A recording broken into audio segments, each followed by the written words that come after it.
वालेकुम।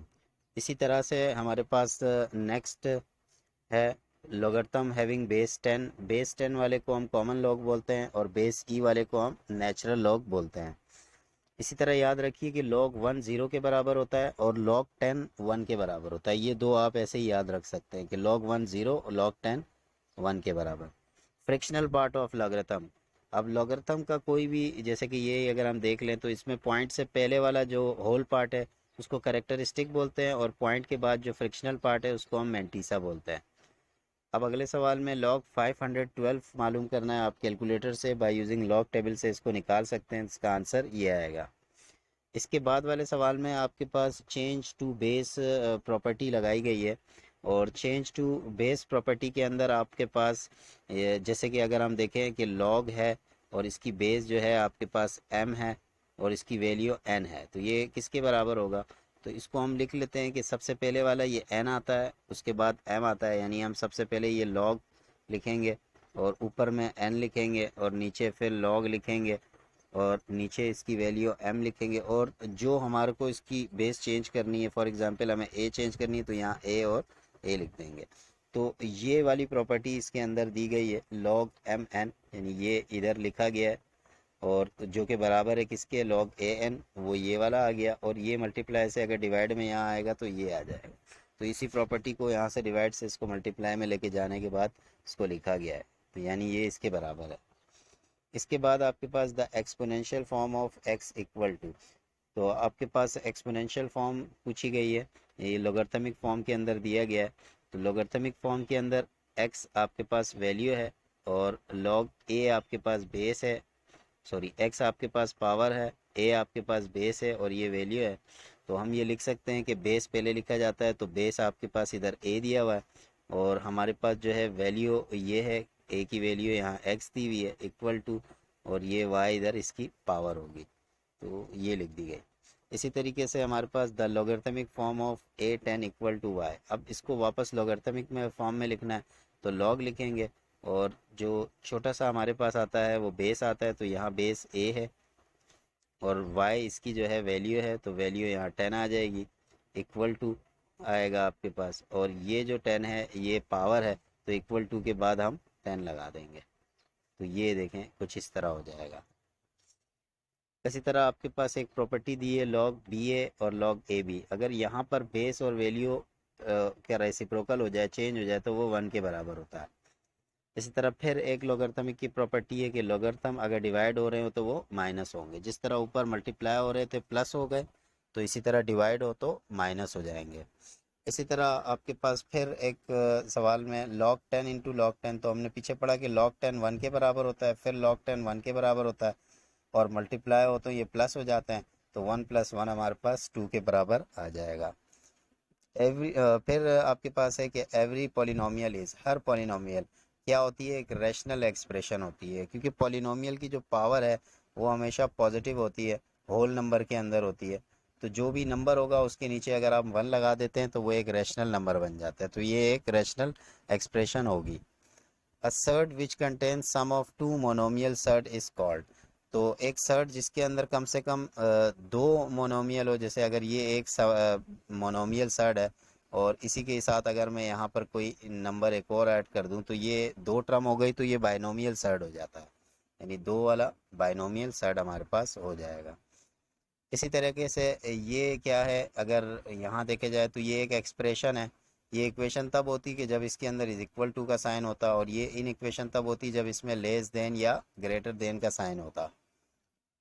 Degree degree हमारे को वेरिएबल की सबसे हाईएस्ट पावर देखनी होती है, तो इस टर्म में वेरिएबल की हाईएस्ट पावर 2 + 1 3 है, इसमें 4 है और इसमें तो वेरिएबल की पावर 0 है, तो यानी 4 हमारे पास सबसे बड़ी पावर है, तो डिग्री इसकी 4 हो जाएगी।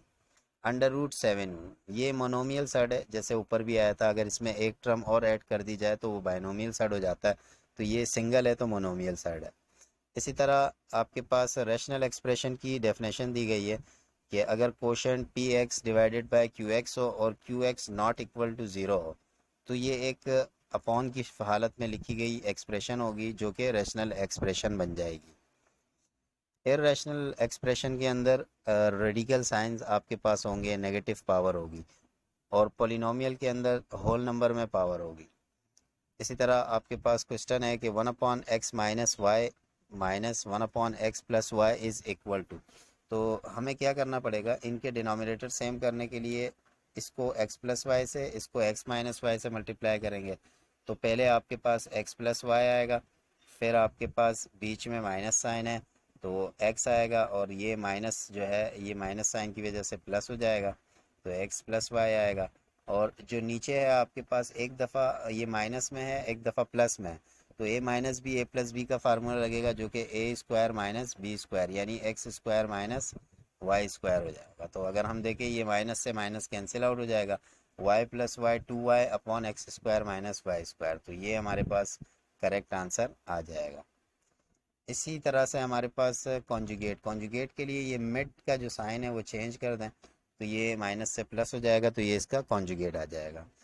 Next, A cube minus 3ab A minus B minus B cube is equal to A minus B whole cube का फार्मूला आपको दिया गया है।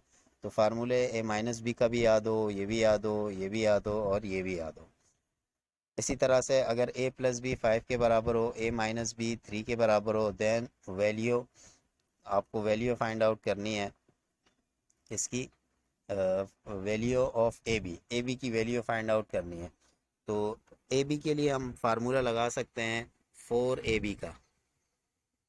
4ab का फार्मूला लगेगा तो आपके पास यहाँ पर a प्लस बी का स्क्वायर आएगा, यानी a प्लस बी आपके पास है 5 का स्क्वायर, फिर माइनस a माइनस बी का स्क्वायर आएगा जो कि 3 का स्क्वायर है, तो ये आपके पास 25 हो जाएगा, और ये आपके पास 9 हो जाएगा, और ये आपके पास 16 हो जाएगा, और ये जो 4 है ये इधर इसके साथ नीचे 16 के साथ डिवाइड होगा, तो 4 1 ज़ा 4 और 4 4 ज़ा 16, तो आपके पास जो आंसर आ जाएगा वो 4 आ जाएगा।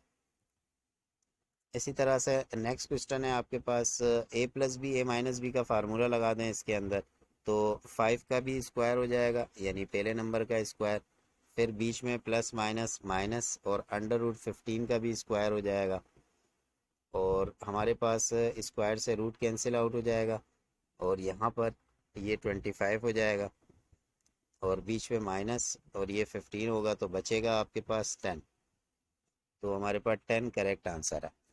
इसी तरह से आपके पास एक फार्मूला दे दी गया है, A plus B whole square बराबर होता है square plus B square plus C square plus 2ab plus 2bc plus 2ca या ऐसी। Next, fill in the blanks के अंदर degree of any polynomial, polynomial की डिग्री हमेशा पॉजिटिव होती है, नेगेटिव नहीं होती। कॉन्जुगेट के लिए ये मिड का साइन चेंज कर दें, माइनस से प्लस हो जाएगा। डिग्री अभी पीछे हमने देखा, हाईएस्ट पावर हमें देखनी पड़ेगी तो 4 हाईएस्ट पावर है इसमें। इसी तरह अगर हम देखें तो ये एक इरेशनल एक्सप्रेशन है, क्यों? क्योंकि एक तो इसके अंदर रेडिकल का साइन आ रहा है, दूसरा इसका जो डिनोमिनेटर के अंदर वेरिएबल है जिसको अगर हम ऊपर लेके जाएं तो उसकी पावर माइनस में हो जाएगी, तो अगर नेगेटिव पावर आ जाती है तो वो एक इरेशनल एक्सप्रेशन बन जाती है। इसी तरह इसकी सिंप्लीफिकेशन है आपके पास यहाँ, ए square A plus B A minus B का फार्मूला लग रहा है जो कि A square minus B square में बंद हो जाएगा, और फिर उसके बाद ये एक दफ़ा माइनस में है और ये एक दफ़ा प्लस में है, फिर इसको ए स्क्वायर और बी स्क्वायर में क्लोज कर देंगे तो एक्स स्क्वायर और एक्स स्क्वायर एक्स 4 हो जाएगा, प्लस माइनस माइनस हो जाएगा, और वाई स्क्वायर और वाई स्क्वायर वाई 4 हो जाएगा। तो उम्मीद है कि यहाँ तक आपको समझ में आ गया होगा। अस्सलामु अलैकुम।